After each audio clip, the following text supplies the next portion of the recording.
ઘણા લોકો કન્ફ્યુઝ થાય કે ક્યારે ડુ લગાવવું અને ક્યારે ડઝ. તો ચાલો આપણે આજે એકદમ સિમ્પલી એક્ઝામ્પલ સાથે ડે 6માં જોઈએ.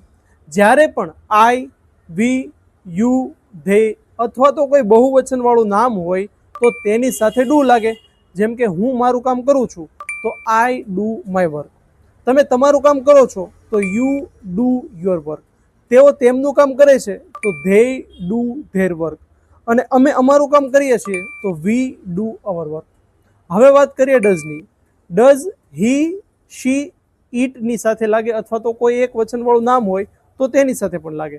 જેમ કે કોઈ છોકરા માટે બોલતા હોય કે તે તેમનું કામ કરે છે તો હી ડઝ હીઝ વર્ક.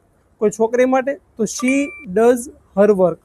અને કોઈ પ્રાણી માટે કેવું હોય કે કોઈ મશીન માટે કેવું હોય કે તે તેમનું કામ કરે છે તો ઈટ ડઝ ઇટ્સ વર્ક. તો આવી રીતના ડુ કોની સાથે લાગે? આઈ, વી, યુ અને ધે સાથે.